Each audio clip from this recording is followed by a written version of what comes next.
संतोष देशमुखचा हत्या प्रकरण अतिशय दुर्दैवी आहे, दुःखदायक आहे, धक्कादायक आहे आणि त्या असा प्रकरण कधीही घडायला नको हे या मानसिकतेचे आम्ही आणि सगळ्या महाराष्ट्राची जनता आहे. आता नेमकं सत्य काय आहे त्याची पूर्णपणे आता SIT पण तयार करण्यात आलेली आहे. मुख्यमंत्री महोदयांनी जे गृहमंत्रीचा पण पदभार आहे त्यांच्याकडे ते अतिशय गांभीर्यानं या प्रकरणाला घेतलं आहे आणि आम्ही पूर्णपणे याच मताचे आहोत की चौकशी होऊन जे कोणी गुन्हेगार असेल, कोणाचा जवळचा असेल, लांबचा असेल, तो विषयच नाही आहे. असा प्रकरण घडलं तर त्याची शिक्षा आरोपींना झालीच पाहिजे.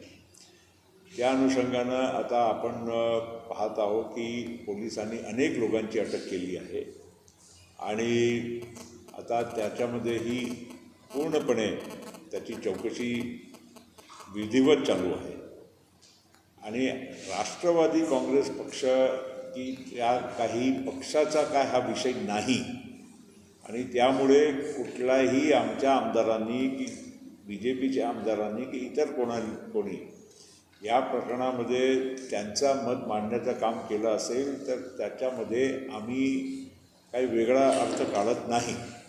हे गुन्हा आहे आणि गुन्हेगारांना सजा झाली पाहिजे. याच्या पलीकडे राजकारण कोणी यामध्ये आणू नये.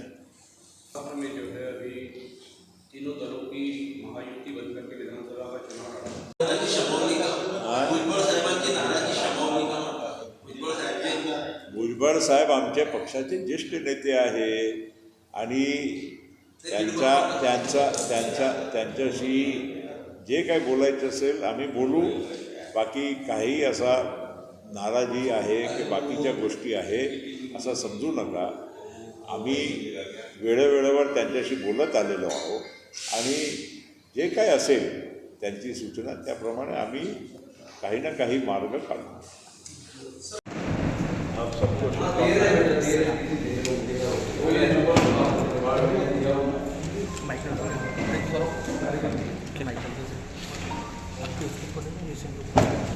आया हूँ तो सबको मिल लूँ.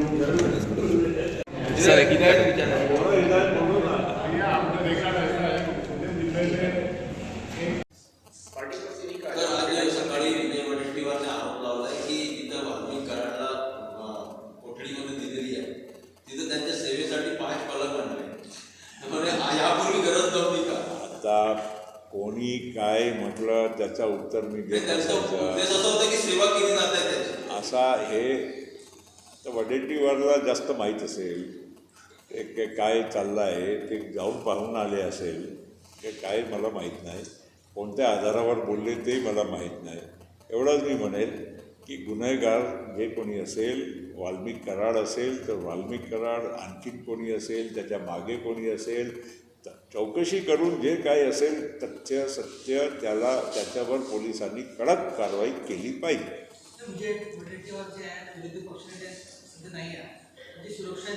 आता विरोधी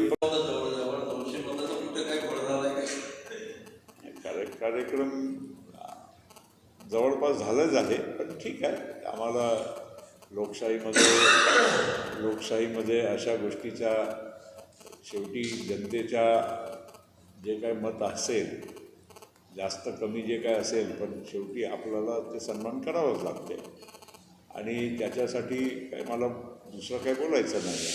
पण एक नक्की आहे की जे स्वतःला फार महान समजत होते आणि सगळ्या भावी आणि काय काय टायटल लावून बसलेले होते आता तिथेच राहिले, थांबले, धरून बसले. सर आपण मागच्या वेळेस बोलले होते किंवा नवी मुंबईचे विमानतळ सुरू क्या सर अभी कोई NCP शरद घोष और अपने अजित पवार के बीच में कोई अभी भी गठबंधन की वापस एक होने की संभावना नहीं?